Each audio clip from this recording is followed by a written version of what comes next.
అన్న చెప్పండి, మిమ్మల్ని నిరసన చేస్తున్న మిమ్మల్ని ఆమ్ ఆద్మీ పార్టీ లేదంటే వేరే పార్టీలు వెనకాలండి నడిపిస్తున్నాయి అని అంటున్నారు, దీనికి ఏం చెప్తారు? యాక్చువల్లీ నేను ఒక వర్కింగ్ ఐటీ ప్రొఫెషనల్. లైక్ మా వెనకాల ఏ పార్టీ లేదు. Like it's a peaceful protest లాగా we are supporting a student. As a student I have been, అంటే స్టూడెంట్ నుండే నేను ఇప్పుడు వర్కింగ్ చేస్తున్నాను. స్టూడెంట్గా ఉన్నాను కాబట్టి I know the feelings and I know the struggles of the students. So I am supporting. But no one is, అంటే ఎవరో ఇన్ఫ్లుయెన్స్ చేసింది కాదు. ఇప్పుడు మనం ఇన్స్టా రీల్స్లో చూస్తున్నాం, లైక్ గవర్నమెంట్ స్కీమ్ ఉంది బేటీ బచావో బేటీ పడావో అని. అలా అది దానికి జస్టిఫికేషన్ లేదు. ఇక్కడ ఏం చేస్తున్నారంటే ఆ పీస్ఫుల్ ప్రొటెస్ట్లో ఎంతోమంది అమ్మాయిల్ని ప్రైవేట్ పార్ట్స్లో టచ్ చేయడము, పోలీసులో టచ్ చేసుకుంటూ వెక్కిలిగా నవ్వడము. సో చాలా స్టూడెంట్స్ ఎంతగానో ఇబ్బంది పెట్టారు. వారు చాలామంది హాస్పిటల్లో కూడా అడ్మిట్ అయ్యారు. సో ఇది చాలా స్టూడెంట్స్కి యాంటీగా గవర్నమెంట్ ప్రవర్తిస్తుంది. కాబట్టి in support of the government, in support of the favour of the student I have come to protest. Okay, Dharmendra Pradhan రాజీనామా చేస్తే అకౌంటబిలిటీ ఉంటుందంటారా, న్యాయం జరుగుతుందంటారా, ఏం చెప్తారు మరి? అఫ్ కోర్స్ అండి. Like for example in an organization, ఇప్పుడు మనం ఆర్గనైజేషన్లో వర్క్ చేస్తున్నాం, నేను ఒక ఆర్గనైజేషన్లో వర్క్ చేస్తున్నా. సో నేను ఏమైనా మిస్టేక్ చేస్తే వన్స్ ఆర్ ట్వైస్ మనకి వార్న్ చేస్తారు. లైక్ మళ్ళీ అదే మిస్టేక్ రిపీట్ చేశాను అనుకో, నన్ను ఏం చేస్తారు, టర్మినేట్ చేస్తారు. నన్ను టర్మినేట్ చేయడం చూసి నా కో ఎంప్లాయీస్ వాళ్ళు అక్కడ సెట్ రైట్ అవుతారు కదా.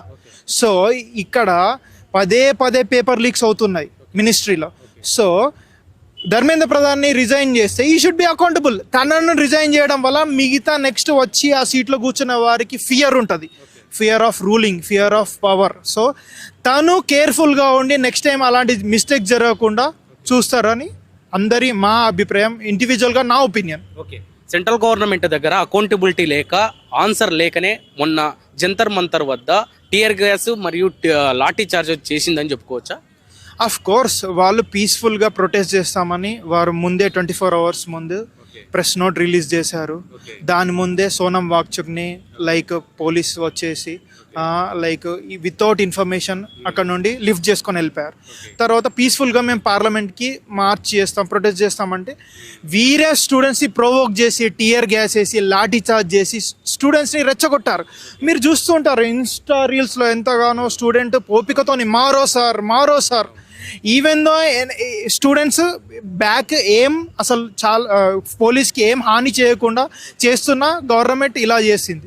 ఓకే, ఏం చెప్తారు సెంట్రల్ గవర్నమెంట్కు ఫైనల్గా ఏం చెప్పదలుచుకున్నారు ఈ సందర్భంగా? Central government in the sense like youth is the future of the nation.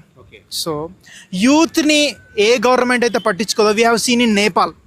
Same ఇండియాలో రిపీట్ అవ్వకుండా ఉండాలంటే వీరు హంబుల్గా ధర్మేంద్ర ప్రధాన్ రిజైన్ చేసి నెక్స్ట్ ఒక కేపబుల్ మినిస్ట్రీ అప్పచెప్పి ఇప్పుడు జరిగినంతది మళ్ళీ రీనీట్ ఒక మంచి మేనర్లో కండక్ట్ చేస్తే అది ఇష్యూ సాల్వ్ అవుతుందని నేను ఇండివిజువల్గా ఫీల్ అవుతున్నా. ఓకే, మీరేమో యూత్ను కాపాడుకోండి అని ఒక రకంగా సెంట్రల్ గవర్నమెంట్కి సలహా ఇస్తున్నారు.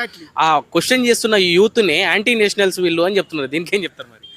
అఫ్ కోర్స్ లైక్ ఇప్పుడు మన నేషన్లో if we speak against, if we raise voice against BJP we are anti national, లేకుంటే ముస్లిం, లేకుంటే వీడు పెయిడ్ అని ఇలాంటి స్లోగన్స్ ఇస్తూ ఉంటారు. సో మనం వాయిస్ రేజ్ చేయకుండా సప్రెస్ చేద్దామని అంటారు. కానీ మన డెమోక్రటిక్ కంట్రీ, మనం ఎంతగానో మన ఫ్రీడమ్ ఫైటర్స్ భగత్ సింగ్ కానీ అంబేద్కర్ కానీ వీరు